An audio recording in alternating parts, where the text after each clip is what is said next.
आप सभी का आगमन स्नेह इस हमारे मंच की ओर होने जा रहा है। मैं ध्यान आकृष्ट करना चाहूँगा, आपका आगमन मंच में होता है।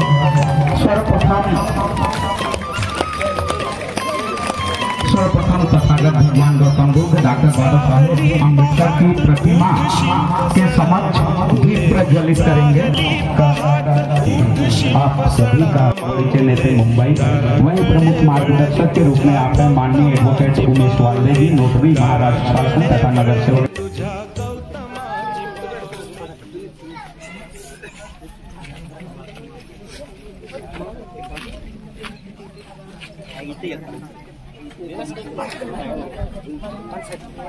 कृपया ससम्मान अपना स्थान ग्रहण करेंगे। ससम्मान अपना स्थान ग्रहण करेंगे। कृपया ससम्मान अपना स्थान ग्रहण करेंगे। इसी कड़ी में हमारे बीच उपस्थित परम आदरणीय श्रद्धेय श्री राहुल श्याम निधन कृपया ससम्मान अपना स्थान ग्रहण करेंगे। साथ ही हमारे बीच से करबद्ध निवेदन कृपया ससम्मान अपना स्थान ग्रहण करेंगे। साथ ही इसी कड़ी में हमारे आज परम आदरणीय मुकेश दादा नरोटे जी कृपया मंच में आए व परम सम्माननीय निजाम साहब को पुष्पगुच्छ प्रदान कर स्वागत करेंगे। इसी कड़ी में हमारे आज के इस कार्यक्रम के प्रमुख मार्गदर्शक के रूप में हमारे बीच उपस्थित परम आदरणीय माननीय उपस्थित हमारे परम आदरणीय परम श्रद्धेय माननीय परमानंद दादा मेश्राम सामाजिक चळवळीचे नेते मुंबई, इनसे मैं करबद्ध निवेदन करूंगा कि कृपया वो इस मंच में माइक्रोफोन के समक्ष आए।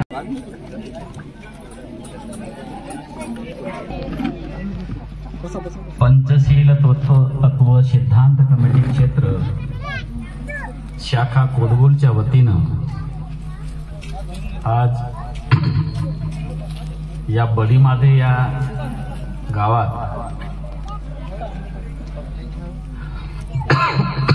माफ करा, प्रकृती बरी नाही आहे। ओमराजे टेंभुर्णे साहेब या कार्यक्रमाला जे मुख्य अतिथी म्हणून किंवा मार्गदर्शक म्हणून लाभलेले आहे। तुम्हाला वारंवार ज्यांचा उल्लेख संचालन करणाऱ्या महोदयांनी केलेला आहे ते डॉक्टर सचिन मडावे, अप्पर आयुक्त समाज कल्याण गडचिरोलीची आहे। पण तुमच्या माहिती करता सांगतो, हा सचिन अप्पर आयुक्त कमी आहे, हा फुलेशाहू आंबेडकरी चळवळीचा खंदा समर्थक आहे। हा अधिकारी कम आहे आणि कार्यकर्ता जास्त आहे। फार कमी लोक मिळतात तुमच्या माहिती करता सांगतो, नाहीतर झालर आपले ना झूल बांधून अशी फिरणारी लोक शिपाई असला तरी त्याच्या अंगात आलेली असते।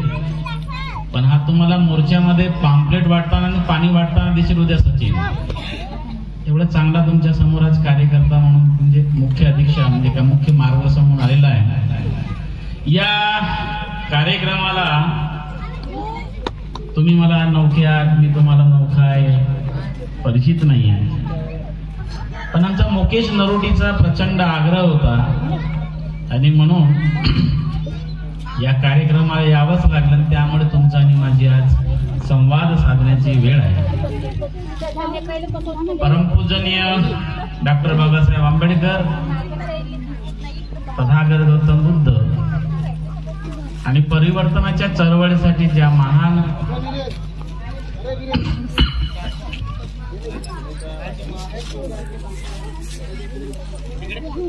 ज्या परिवर्तनाच्या चळवळीमध्ये ज्यांचं योगदान आहे त्या सर्व मान्यवरांना माझा सलाम, जय हिंद।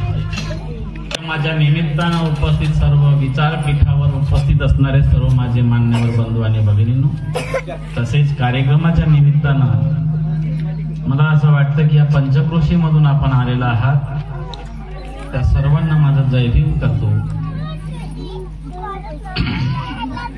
प्रास्ताविकामध्ये त्या मान्यवरांनी सांगितलं की आजचा कार्यक्रम करत असतानाची जी काय पार्श्वभूमी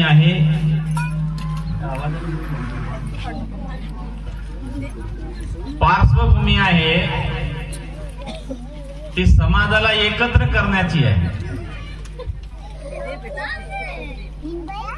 आणि माझ्या मते आजची जी कार्यक्रमाची पार्श्वभूमी आहे ते तुम्हाला आणि मला या देशामध्ये माणूसपण म्हणून नाकारलं गेलं होतं. तुमचं आणि माझं अस्तित्व शून्य झालं होतं. तुम्हाला आणि मला सार्वजनिक ठिकाणी सोडा पण रस्त्यावर चालण्याची मुभा नव्हती. निसर्गानं दिलेल्या पाणी घेण्याची तुम्हाला मुभा नव्हती. अशा या सामाजिक विषमतेला लाथ मारून ज्या क्षणाला बाबासाहेब आंबेडकरांनी मानवतावादी बुद्धाचा धम्म दिला तो 14 ऑक्टोबर 1956 ला होता. आणि म्हणून तुम्ही आम्ही कार्यक्रम करतो आहोत. खरं की नाही? तर समाज एकत्र होण्यापेक्षा जर विचारानं तुम्ही एकत्र ज्या दिवशी व्हाल त्या दिवशी ज्या हेतूने बाबासाहेब आंबेडकरांनी तुम्हाला बुद्धाचा धम्म दिला होता त्या हेतूला महत्व प्राप्त होईल. किंबहुना डॉक्टर बाबासाहेब आंबेडकरांनी ज्यासाठीचा म्हणून तुम्हाला मानव मुक्तीचा हा धम्म दिला त्या बाबासाहेबांच्या त्या कृतीला खऱ्या अर्थानं न्याय मिळेल असं माझं मत आहे. मित्र, तुमच्या आणि माझ्यामध्ये जेवढे काही आपण बसलेलो आहात सर्वांना माझा प्रश्न आहे. तर 56 ला तुम्ही आणि मी नव्हतो. आपले पूर्वज होते, आपले बाप आजी जे कोणी असतील ते असतील. बाबासाहेब आंबेडकरांनी बुद्धाचा धम्म का दिला याचा कधी विचार केला का तुम्ही? कधीतरी नाही. महाराजच्या घरात जन्माला आलो म्हणजे मी बुद्ध झालो, बौद्ध आहे.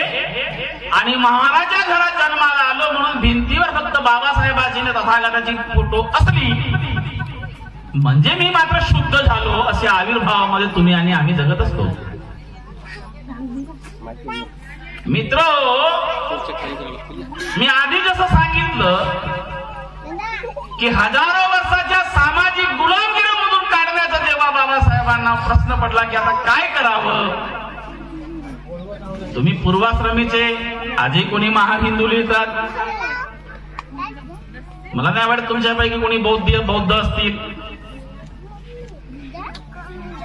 जरा स्पष्ट आहे. परंतु कालच्या महाराजांना बाबासाहेबांनी बुद्धाचा धम्म यासाठी दिला की तुम्ही ज्या धर्मामध्ये राहत होतात त्या धर्माने तुम्हाला माणूसपण नाकारलं होतं. आणि म्हणून या माणूसपण नाकारणाऱ्या धम्माच्या या विचारामधून, या अविवेकी विचारामधून तुम्हाला बाहेर काढून समतावादी बुद्ध दिला. तो समतावादी बुद्ध काय सांगतो? तुम्ही कुठे होतात? जगाच्या सबंध धर्माच्या विचाराचा बाबासाहेब आंबेडकरांनी जेव्हा अभ्यास केला तेव्हा प्रत्येकाला वाटलं हिंदू धर्मामध्ये सचिन म्हटलं जातं म्हणजे सचिनचा धर्म हिंदू नाही, बरं लक्षात घ्या. मी त्यावर नंतर बोले. येदा येदाई धर्मस्य ग्लानिर्भावनी भारतः अभ्युत्थानम धर्मस्य संभवामी युगे युगे. हिंदू धर्म सांगतो. ख्रिश्चन धर्मामध्ये येशू जे म्हणतील, जे येशू म्हणतील ते खरं आहे. तुम्ही माझ्याकडे या, मी तुम्हाला विसावा देतो वगैरे वगैरे. म्हणजे तुमच्या दुःखाचा समूळ नष्ट करायचं जर कोणी काय करत असेल तर ते ख्रिश्चन धर्मामध्ये येशू करतो. इस्लाम मध्ये कुराण शरीफ मध्ये जे लिहिलं गेलं असेल बदल नाही कर सकते. टीका करा कोणावर करत नाहीये. आमचे आदरणीय साथी बसलेले आहेत. मी फक्त चिकित्सा करतो आहे. बाबासाहेब आंबेडकरांनी धर्म परिवर्तन करून धम्म दीक्षा दिली तर ती चिकित्सा का केली? का तुम्हाला बुद्ध दिला? आणि एवढ्या दिवसानंतर, एवढी वर्ष झाल्यानंतर जर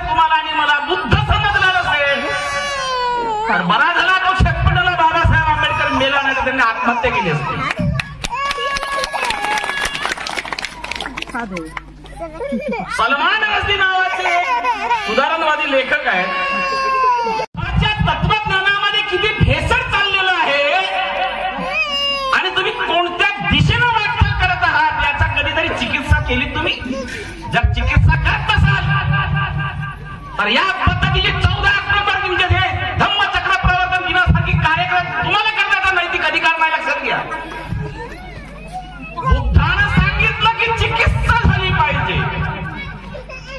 बुद्ध म्हणाले तदेव भव, तुझा विकास, तुझा उद्धार तू करशील, दुसरा कोणीही परमानंद मेश्राम म्हणेला बात करणार नाही.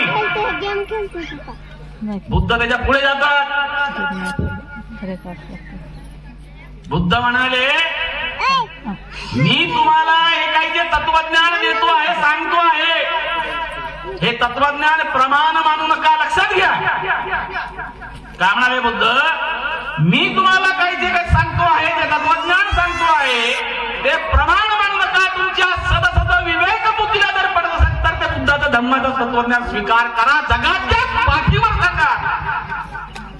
जगाच्या पाठीवर ज्याने धम्माची निर्मिती केली असेल, धर्माची निर्मिती केली असेल, त्या माणसाने स्वतःला केंद्रबिंदू समजून, केंद्रबिंदू ठेवून, केंद्र ठिकाणी ठेवून धर्माच्या निर्मिती केल्या. बुद्धांनी स्वतःला कुठेही केंद्रस्थानी ठेवलेलं नाहीये. बुद्ध हे भगवान नाही. बुद्ध तुमच्या माझ्यासारखा एक साधारण माणूस आहे, पण तो तत्वव्यक्त आहे. बुद्धानं सांगितलेलं की एखाद्या व्यक्तीनं तुमच्या समोर काहीतरी बोलला म्हणजे परमानंद मेश्राम तुमच्या समोर भाषण देतो आहे, तरी त्याच्या भाषणाची तुम्ही चिरफाड केली पाहिजे. त्याच्या भाषणाचं पोस्टमॉर्टम झालं पाहिजे. त्यांच्या विवेकाचा पोस्टमॉर्टम जर करत असाल आणि जसं तर तसा स्वीकार करत असाल तर लक्षात घ्या तुम्ही अजूनही मानसिक गुलाम आहात. काय सांगितलं बुद्धाने? बुद्धानं सांगितलं 2600 वर्षापूर्वी स्वर्ग आणि नरक मिथ्या आहे.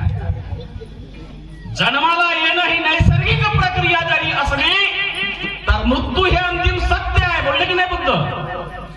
तुमच्यापैकी कोणी मान हलवायला तयार नाहीये. मला वाटत नाही की साला कोणी अभ्यास केला की नाही केला.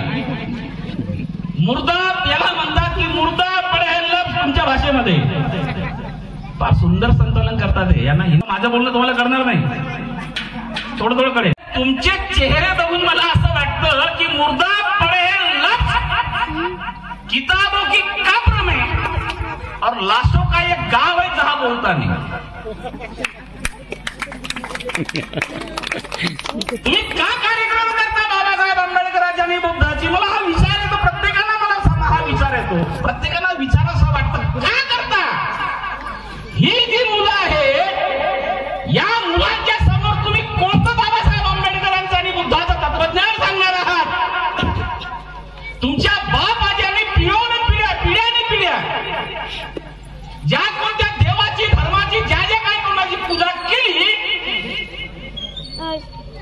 त्याच पद्धतीनं त्याचा मॉडिफिकेशन करून बुद्धाच्या पूजा करणार. त्यांच्या समोर सांगणार हा बुद्ध आहे बेटा, तुला पोट जर दुखलं ना त्याची पूजा कर, तुला ताप आलं तर पूजा कर, घरामध्ये संकट आली तर याची पूजा कर. हा बुद्ध तुम्ही बाबासाहेबांनी बुद्ध या मुलांना देणार आहात तर डोकलं जीवन आहे तुमचं आणि माझं. बुद्धाने जिथं सांगितलं की स्वर्ग आणि नरक हे मिथ्या आहे, जन्माला येणं ही नैसर्गिक प्रक्रिया जरी असली तर मृत्यू हे अंतिम सत्य आहे. बुद्धानं 2600 वर्षापूर्वी सांगितलं. पुनर्जन्माची व्याख्या बदलली, पुनर्जन्म नाकारलं बुद्धानं. ह्या ढोंगापासून सावध राहा. बुद्धानं 2600 वर्षापूर्वी सांगितले. त्या बुद्धाला माहित नव्हतं की हे महार बुद्धाचा धम्म घेतील. बाबासाहेबांनी तुम्हाला आणि मला विचारानं शुद्ध करण्यासाठी बुद्ध दिलेला आहे. लक्षात, विचारानं शुद्ध ज्या दिवशी व्हा त्या दिवशी तुम्ही बुद्ध आहात. अजूनही कित्येक महारांच्या लोकांच्या घरामध्ये छप्रावरती आणि त्यांच्या घरामध्ये बैठकी रूम मध्ये बाबासाहेबांनी बुद्ध दिसताना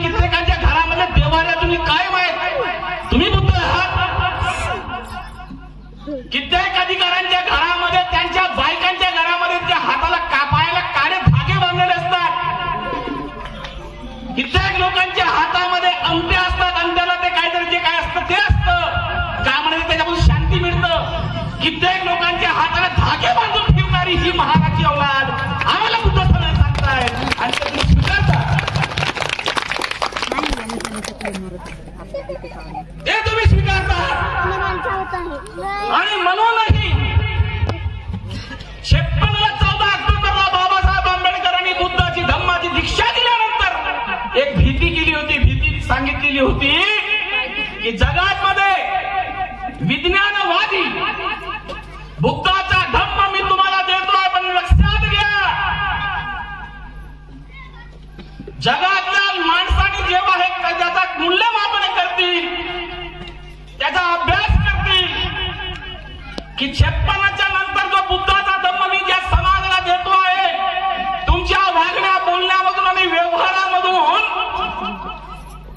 जर तो बुद्धाचा धम्माचं तत्वज्ञान शिरपत नसेल, व्यवहारामध्ये येत नसेल, तर या देशाच्या महाराणी बुद्धाचा धम्म नाचवला असं होईल. दुर्दैवानं आजही महाराणी बुद्धाचा धम्म नाचवलेला आहे, हे मी आज तुमच्या समोर कबूल करतोय. मला इथून तुम्ही आता मारत काढा, आता कपडे फाडून टाका. नाचवला तुम्ही महाराणी बुद्धाचा धम्म.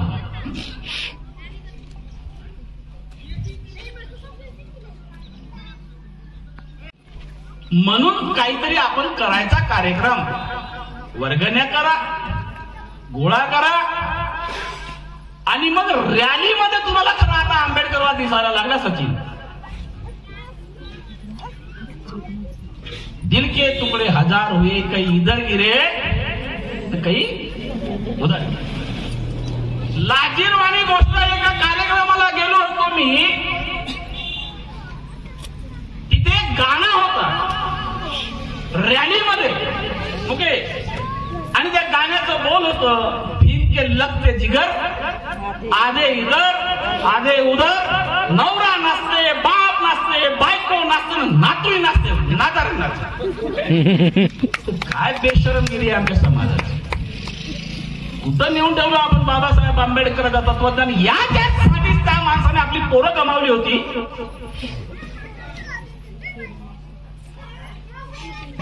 बॅरिस्टर झालेल्या माणसाच्या पोराचा मृत्यू जेव्हा होतोय, त्याला दफन करण्यासाठी सचिन त्या बायकोकडे कपडा नाहीये. बॅरिस्टराची बायको, पोरगा मरते राजरतन, स्मशानभूमीमध्ये नेण्यात जात असताना त्यांच्याकडे कपडा नवीन नाहीये, पदर फल्लं त्या माऊलीनं, गुंडाळून दिलं पोराला. यासाठी हरामखोरांनो, यासाठी पोरं गमावली. आणि परमानंद मेश्राम काय करतोय, अशी कार्यक्रम करायची, परमानंद मेश्रामांनी भाषण द्यायचं आणि जाऊन त्या व्यवस्थेला भेटायचं जी व्यवस्था तुम्हाला आज गाडण्यासाठी निघालेली आहे. हे कराय की नाही? कोणत्या व्यवस्थेला जाऊन आपण गुलाम होतो आहोत?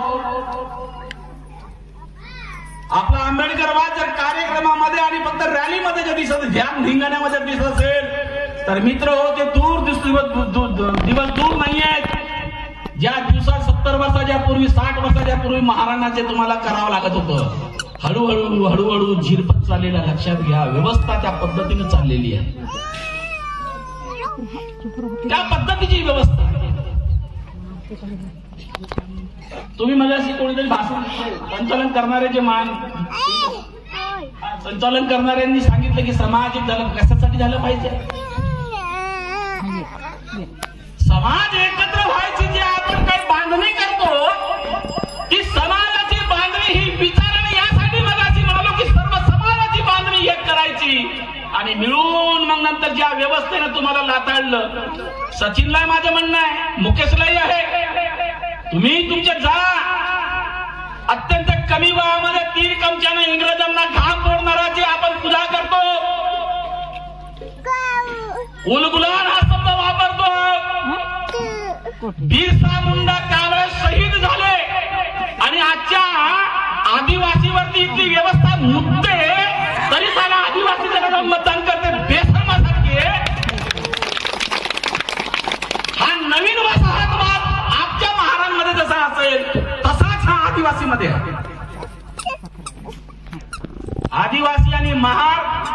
हे दोघेही मावस भाऊ आहेत, लक्षात घ्या. मावस भाऊ. इथल्या महाराणी आदिवासीला कधीच दूरचा समजू नये आणि आदिवासीनं महाराणा कधी समजू नये. त्याला कारण असं आहे की तुम्ही दोघेही शोषितांची अपत्य आहात. या देशाचा राष्ट्रपती आदिवासीला केल्याचा फार डंका या देशामध्ये वाजवला गेला आणि आदिवासीचा राष्ट्रपती होता बरोबर 6 महिन्यानं एमपी मध्ये एका आदिवासीवर मुतल्या गेलं आणि इथला आदिवासी शांत शंडासारखा बसलेला आहे. शंडासारखा बसलेला आहे. मित्र हो, या देशाला स्वातंत्र्य मिळून आज एवढी वर्ष जर झाली असली तरी माझ्या माय बहिणीला पूर्ण अंग झाकेपर्यंत कपडा मिळत नाहीये. ही खरं इथला आंबेडकरवाद त्यांच्यासाठीच असला पाहिजे. लढाई त्यांच्यासाठी असली तर आंबेडकरवाद खऱ्या अर्थाने जिवंत. लक्षात घ्या. चालले लोक म्हणजे कोणाचं लढाई आहे तर म्हणजे आदिवासीचा बहुतेक त्याला महाराजांच्या एखाद्या प्रकरणासाठी बौद्धांच्या एका एकूण भूमिकेसाठी जर बौद्धांनी जर काही आंदोलन केली तर आदिवासी वाटायचं भरू द्या त्याला. हे सर्व बघून सचिन मला एक तत्वज्ञानी होते जर्मनीचे. त्या जर्मनीचा एक तत्वज्ञानी म्हणतोय की 5व्या घराला जेव्हा आग लागली तेव्हा मी शांत होतो. 5व्या घराच्या नंतर माझं घर होतं ना. जेव्हा त्या घराला आग लागली तेव्हा मी शांत यासाठी होतो कारण तो माझ्या धर्माचा नव्हता. 4थ्याला लागली तो माझ्या पंथाचा नव्हता. 3ऱ्याला लागली तो माझ्या जातीचा नव्हता. 2ऱ्याला लागली तो माझ्या विचाराचा नव्हता. आणि शेजारच्या लागली तर भांडत होतो. तेव्हा परमानंद मेश्रामच्या घराला आग लागली तर वाचवणारा कोणी नव्हता हे आपण विसरतो. आणि म्हणून या देशातला सबंध शोषित जो वंचित आहे त्यांना आंबेडकरांची कास धरली पाहिजे तर तुमचा उद्धार आहे. तर तुम्ही क्रांती करू शकता. प्रचंड महान शाहीर ज्यांच्या गाण्याची दखल बाबासाहेब आंबेडकर. जास्त वेळ घेतलाय का? डॉक्टर बाबासाहेब आंबेडकरांनी ज्यांच्या गाण्याची दखल घेतली आणि सांगितली की माझे कित्येक भाषण आणि दादांचं हे गाणं काय म्हणाले. जसं मी माताचे उदाहरण तुम्हाला सांगितलं बेंबीच्या देठात आंबेडकर वाद असेल ना तर तुम्ही इमाने क्रांती करू शकता. मित्र ओठावरच्या आंबेडकर वादाला आता काही नाही. डोकले पण आहे तर सोडलं पाहिजे. काय म्हणतात दादा की भीमा तुझ्या मताचे जर 5 लोक असते तलवारीच्या तळ्याचे न्यायाचे टोक असते. वाणीत भीम आहे कर्मीत भीम असता वर्तन तुझ्या पिल्यांचे सारेचे चोख असते. मान करायचं तुम्हाला खरंच तुमचं वर्तन चांगलं आहे. आजच्या या दिनी अत्यंत चांगला दिवस आहे मित्र. सम्राट अशोकांनी या दिवसाला ऐकलेलं होतं. डॉक्टर बाबासाहेब आंबेडकरांनी बुद्धाचा धम्म जो जगात आहे ज्यांनी शांततेचा मार्ग नाही दिला बुद्धाने. लक्षात घ्या. बाबा तथागत बुद्धानं मानव मुक्तीचा तुम्हाला तत्वज्ञान दिलं. 2600 वर्षापूर्वी त्या माणसानं सांगितलं की स्वर्ग नाहीये नरक नाहीये मिथ्या आहे. सांगा कोण तुम्हाला आजही तुम्ही साला म्हणता की नाही रे बाबा भगवाना मला काहीतरी दे. भगवंता मला काहीतरी दे. भगवंता मला मुक्ती दे. हे भगवंत 2600 वर्षापूर्वी बुद्धानं नाकारलं. 56ला हा तत्वज्ञान तुम्हाला बाबासाहेब देतोय. अरे लेखो 56च्या नंतर जर तुम्हाला बुद्ध जर समजलं जाऊ द्या. तुम्हाला आंबेडकर वाद जर समजला नसेल तर तुमच्या आणि माझ्यासारखी नारायण लेकर या जगामध्ये कोणी राहणार नाही. आणू नका की मी महार आहे. तुमचा आंबेडकरवाद नवीन कुठे होते माहितीये का? 14 1 जानेवारी म्हणे 500 महाराणी एवढ्या लोकांना चरा चरा कापला. भरवे तू काय करताय तर होवारीवर व्हावी बरोबर. त्याने 500 लोकांनी कापलं ना. तुझे हात कुठे दलाली करण्यात. तुझी हात कुठे खुदरीगिरी करण्यात. तुझे हात कुठे तळी उचलण्यात. मित्र 36 वर्ष झाले मला सामाजिक चळवळीमध्ये काम करताना. 36 वयाच्या 54 वर्षाचा आहे मी. वयाच्या 16 वर्षामध्ये एसडीओ ला खुर्ची फेकून मारली. 88 मध्ये कित्येकाचा इतकं जन्म पण झाला नसेल. या देशामधला बलात्काराच्या वकील साहेब आहे, बलात्कारामधून जे मूल जन्माला येतच आहेत 2008 मध्ये पहिला डीएनए परमानंद मेश्रामांनी करून घेतलाय देशातला. त्यासाठी मी नंगा मोर्चा काढलेला लाखणीमध्ये. देशामधला हा जो डीएनएचा प्रकार चाललेला आहे आमच्या देशामध्ये आता जो होतो, जे कुवारी मुलगी असेल किंवा विधवा असेल, जे काही जे असेल, ज्याचा ज्या पद्धतीचं पाऊल वाकडं झालं आणि जर तिला दिवस गेले आणि जे मुलं जन्माला येतात त्याचा डीएनए होतो. हा डीएनए परमानंद मेश्रामची देण आहे. 2008 मध्ये करा गुगल सर्च. आणि मी तेवढं थांबलो नाही, त्या 2060 मध्ये बायकोचे 6 तोळेचे दागिने विकून हायकोर्टामध्ये लढली आणि एका मतिमंद मुलीला ढिवर जातीची 19 वर्ष मतिमंद मुलीला 62 वर्षाच्या डॉक्टरनं बलात्कार केलेला होता. त्या मुलीला मी पोडगी मिळवून दिली. मित्र हो, एक लक्षात, मला आंबेडकरवाद सिद्ध बरोबर. माझा आंबेडकरवाद भासणात नाही. माझा आंबेडकरवाद शोषणामध्ये आहे आणि शोषिता कुठल्याही जाती धर्माचा राहू शकतो. तो महारी असू शकते, भंगी असू शकते, तो ब्राह्मणी असू शकते आणि ते अग्रवाल पण असू शकतो. माझा आंबेडकरवाद इथं दिसतो. माझा आंबेडकर जातीमध्ये कसा असेल, कारण माझ्या बापाची संकल्पना ती नव्हती. ज्या व्यवस्थेने बाबासाहेब आंबेडकरांना छळलं, माणूस पण नाकारला, त्यांची विद्वत्ता नाकारली. घटनेमध्ये देत असताना बाबासाहेबांनी भरभरून दिलं. त्यांनी हे कधी म्हणाले नाही की झाल्यावर तुम्ही मला फार छळलेला होता, तुम्ही बाहेर व्हा. तुमच्या गावामध्ये आदिवासी आहेत ना? आहेत का? आदिवासी आपल्या घरात माणूस समजत नाही, पाणी देत नाही म्हणे विंटाळ होते.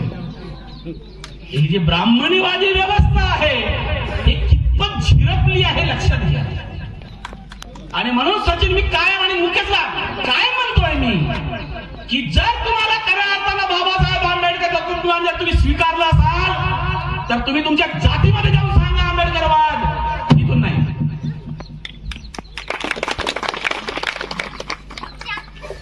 कत्तीचा लढा आहे हा, तुमच्या आणि माझ्या अधिकाराची ही लढाई आहे. फार भ्रमात राहू नका मित्र. तुम्ही आणि मी बाबासाहेबांनी दिलं आम्ही एक अॅट्रॉसिटीच्या भानगडीत तर पडूच नका, लक्षात घ्या.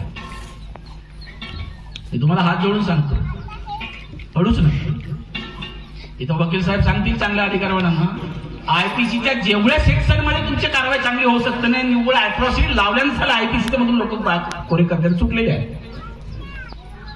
भानगडीत नका पण मी तुम्हाला उद्याचा धोका सांगतो आहे. तुम्हाला माहिती आहे एक गवई नावाचे ग्रहस्थ सुप्रीम कोर्टाचे मुख्य जज आहे माहिती नसेल. त्या बायात मला असं वाटतं की फक्त टाइमपास करायलाच बसले, घरामध्ये कामधाम संपले यांचे, म्हणजे चला आपण जाऊन काहीतरी बघू. पण तुम्हाला यासाठी म्हणतो आहे कारण उद्याच्या येणारा भविष्याची जी काही वळण लावायचं आहे ना, हे लावू शकत नाही, फक्त तुम्ही लावू शकता. लक्षात घ्या, आई कितीही अडाणी असू दे, माझी मा अडाणी होती हो. माझ्या मायला काही येत नव्हतं, पण तिने परमानंद घडवलं. कारण माझा बाप साला बोलायचा सुरा मे रही अलिप्त राहतो, पण सुरुवात मात्र तिथून करायचं बरं का. माझा बाप पंचशिला म्हणायचा, सुरा मेरे मज्ज पमाद ठाणा वेर म्हणे, आणि मग पुढे जायचा. माझ्या मायनं दारू नाही घेतली आणि माझ्या मायनं सांगितलं की आंबेडकरवाद काय राहिलं पाहिजे. हा तुमच्या समोर जो कोणी बोलतो आहे, हा परमानंद मेश्राम एवढ्या ताकदीनं बोलतो आहे, ते माझ्या आईची देण आहे. तुम्ही नाही घडू शकत दुसरा परमानंद, तुम्ही घडू शकता. आणि म्हणून मी तुम्हाला विचारतो, गवई या देशाचे मुख्य न्यायाधीश आहेत. मुख्य न्यायाधीश जुता फेकून मारतोय का ब्राह्मणानं?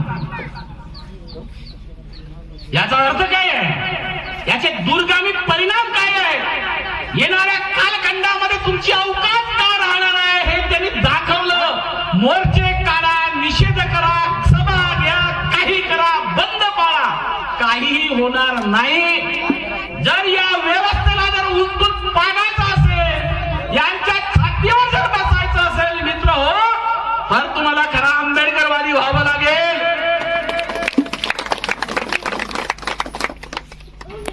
आणि ही व्यवस्था उलटून पडेल. त्यांना माहिती आहे जे सीजी आहे, सुप्रीम कोर्टाचा जज एक जर त्यांनी निर्णय जर दिला सरकार कोसळू शकते. कोणी जो जगातला कोणी इस्मार खान जरी असला तर तो गवईला जुता नव्हता, हा तुमच्या येणाऱ्या तत्वज्ञानात जुता होता. आणि हेच त्याने सांगितलं की तुमची अवकाश ही आहे आणि म्हणून आता तरी एकत्र या, यासाठी एकत्र या, उद्याच्या यांच्या भविष्यासाठी एकत्र या. प्रण करा 14 ऑक्टोबरला आजच्या दिवशी मी माझ्या समाजासोबत, मी माझ्या विचारासोबत, मी माझ्या तत्वज्ञानासोबत, मी माझ्या बाबासाहेबांच्या स्वप्नासोबत बैमानी करणार. तर 14 ऑक्टोबरचे कार्यक्रम पुढचे वर्षी करा साहेब. तर कार्यक्रम फार वाईट अवस्थेमध्ये येऊन ठेवला देश आपला. लक्षात घ्या, आपल्या समाजाला काही माणसांनी, काही आमदारांनी, खासदारांनी समजा म्हटलं रे बापरे, त्याच्या खांद्यावर जरी हात ठेवला की नाही, तर मला असं वाटतं की त्याच्यासारखा जगातला कोणी ताकदवार माणूस नाही. चालला त्याच्या मागं मागं चालला आणि समाजाला काय मागता तुम्ही, म्हणे आम्हाला विहार नाही आहे, आम्हाला भांडे नाही आहेत. बंद करा, बंद करा. माझा फुटका तुटका घर जरी असेल ना, त्याला सावरण्याचा प्रयत्न करा. लक्षात घ्या, हा मी राजकीय भाषण नाहीये. मी काय तुमच्याकडे येऊन उभा राहणार नाही या निवडणुकीमध्ये. पण उद्याचा यांचा या मुलांना जर तुम्हाला सुरक्षित ठेवायचा जर असेल, माझ्या मुलींना, माझ्या नातवंडांना कुणीही भर रस्त्यावरून तिचे कपडे फाडून तिच्यावर उद्या अत्याचार करणार नाही, हे जर तुम्हाला आज ठरवायचं असेल तर तुम्हाला आज आंबेडकरवादी इमानदारी स्वीकारायला लागेल मित्र. तर लक्षात घ्या, नाही तर मागची ज्या पद्धतीची घटना आपल्या झालेली आहे आपल्या पूर्वजांच्या सोबत, ती सुप्पे चुकले अत्यंत लपत लपत, आणि आता तर उघड उघड तुमच्या मनगुटावर बसलेली. मित्र, मला माहिती आहे की मी फार जास्त लांब वेळ घेतलेली आहे, बरेच सीन घेतलेली आहेत, परंतु मला हे वाटतं मुंबईहून एवढा लांब प्रवास केलो होतो, जरा जास्त होऊनच जाऊ दे नाही का एवढ्या अंतराचा. अरे मुकेश, पण ही माझी वेदना आहे. आई शपथ सांगतो, माझी वेदना आहे, माझ्या डोळ्यात आसू आहे. मी प्रामाणिकपणे 36 वर्ष झाले चळवळीत काम करतो आणि मला चिंता फक्त माझ्या मुलांची आहे, तुमची नाही ना, माझी पण नाही. आपण ते आपण इकडे एक पाय तिकडे एक पायावर राहतो आहे की नाही. तुमचं आणि माझं वय त्या लेवलवर आले आता, तर मी माणूस म्हणून जन्माला आलो असेल, माझ्यावर मी जर बाबासाहेब आंबेडकरांनी माझ्या सर्वस्व मानत असेल, तर बाबासाहेब आंबेडकरांनी जी स्वप्न तुमच्यावर ठेवलेली, फार अपेक्षेनं ठेवली हो, फार अपेक्षेनं, तर त्याचा खालीचा वाटा तरी माझ्या हातून चांगलं होईल एवढं पवित्र आणि उदात्त हेतू तर ज्या दिवशी आपण ठेवणं मित्र हो, तर समाजाचा भला होईल. भासणं होणार नाही. लक्षात घ्या, भासणं होणार नाही. कार्यक्रमाला बोलवा, भासणं ठोका, त्याच्याकडून काहीतरी करा, यानं आता होणार नाही. संपलं आता तुम्हाला एक संघ व्हावं लागेल, विचारानं व्हावं लागेल, धम्माच्या तत्वज्ञानानं व्हावं लागेल. यासाठी ज्या दिवशी तुम्ही मला बोलवाल, दंड आणि झेंडा परमानंद मिश्रांच्या हातामध्ये दिसेल. या पंचशील तत्व सिद्धांत नवयोग कमिटीच्या क्षेत्र शाखा कोडवूल या वतीनं आपण मला बोलावलात, म्हणजे तुमच्या माध्यम जरी मुकेश आमचा असला तर मुकेशच्या माध्यमातून तुमचा आणि माझा संवाद करायची ही एक संधी मला उपलब्ध करून दिलात, त्याबद्दल मी आपला आभारी आहे. माझ्या बोलण्यामध्ये फार तिखटपणा असतं, त्या लोकांना वाटतं की मी माफी वगैरे मागेन, तर मी त्यातला नाहीये. मी माझ्या विचारावर ठाम आहे. मला फार बरं वाटलं, इथे मेश्रामची संख्या भरपूर दिसते. मला वाटलं मी एकटाच मेश्राम येतो की काय एवढं लांब. हो भरपूर काय सांगत नका. बेश्रमाचं झाड आणि आमचं आडनाव सारखंच आहे. मला कुठे दिसते. मी तुम्हाला आणि इथल्या मुलांना इथल्या मुलींना फक्त एवढंच विचारतो आहे की सोशल मीडियावरती फार ताकदीनं एक गोष्ट करता, या जातीनं हा ओबीसी असा आहे, हे अंधश्रद्धाळू आहे, हे अमुक आहे. तुम्ही काय आहात? अगदी प्रामाणिकपणे सांगा, तुमच्या घरातल्या देवाऱ्यावरती बाबासाहेब आंबेडकरांच्या आणि बुद्धाच्या बाजूला टाकळगाडचा विकतो आहे का? नाही आहे ना. बरं झाला पहिला गाव दिसतंय मला. आमच्या नागपूरकडल्या महाराजच्या घरामध्ये तर निम्म्या महाराजच्या घरामध्ये टाकळगाडचा विकतो असताना येडा आहे बरं. सचिन तो पागल होता आणि गावामध्ये जेव्हा त्याला, सचिन म्हणजे माझा लहान भाऊ आहे बरं, गेलो होतो गावामध्ये, त्याला बेड्या टाकल्या आणि इथले साले तथाकथित महाराज त्याच्याकडे जातात, पूजा करतात. आणि दुसरं फार चांगलं वाटतं की मेश्रामाची ना टेंभुर्ण्याची स्वर्गी होते की नाही होत.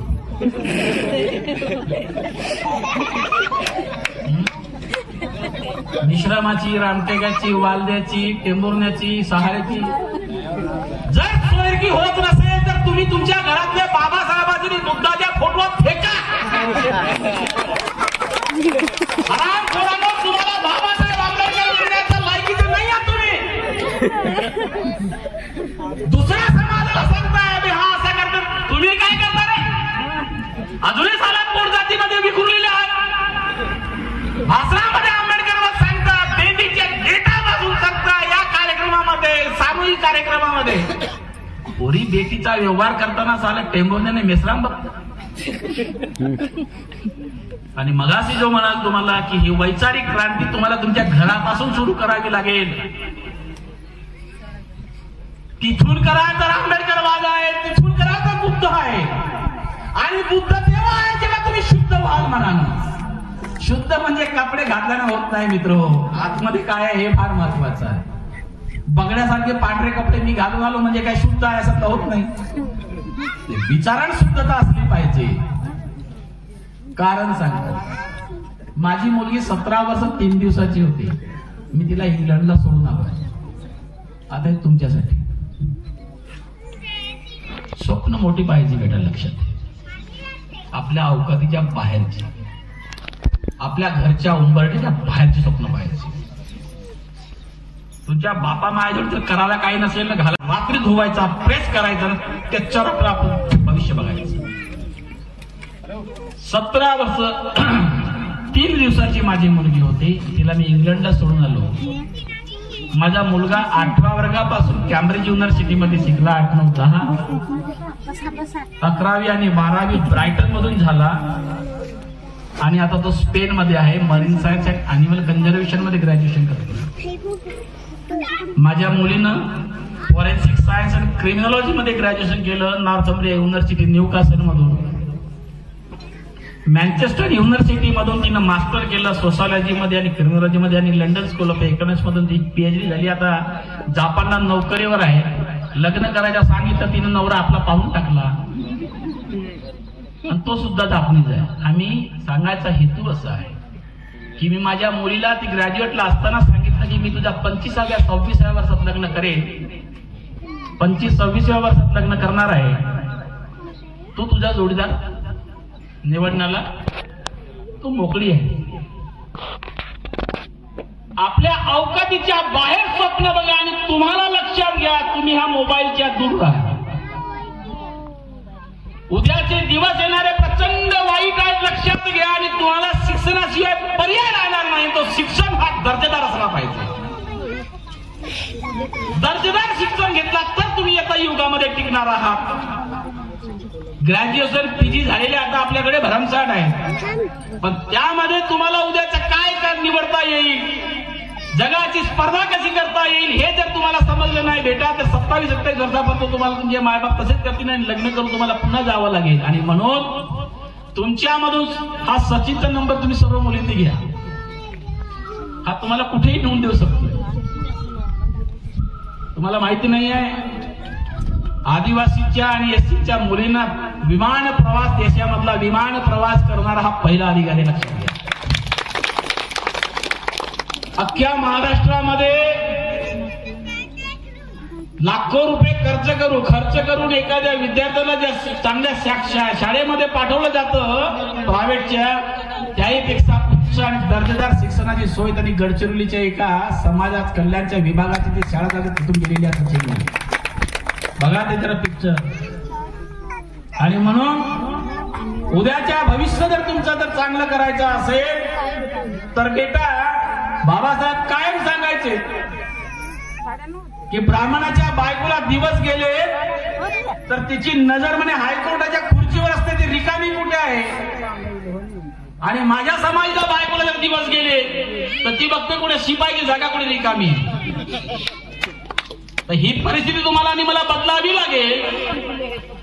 आणि जर अशी बदलवण्याची प्रतिज्ञा आपण ज्या दिवशी घेऊ त्या दिवशी खऱ्या अर्थानं डॉक्टर बाबासाहेब आंबेडकरच्या तत्वज्ञानाचे शिपाई आपण होऊ एवढं अपेक्षा करतो. आपण मला ऐकून घेतलात, फार जास्त ऐकून घेतलात. तुमच्या सहसैनिकाचा कडेलोट होण्यापेक्षा मी आता माझी जागा स्वीकारतो. धन्यवाद देतो सर्वांना. पुन्हा एकदा जय हिंद. धन्यवाद. सपने ऊपर आते हैं, सपने वे होते हैं जो सोने न दे. का कार्यक्रम हम सभी के बीच निरंतर जारी है और अब मार्गदर्शन है तो मैं इस मंच के माध्यम से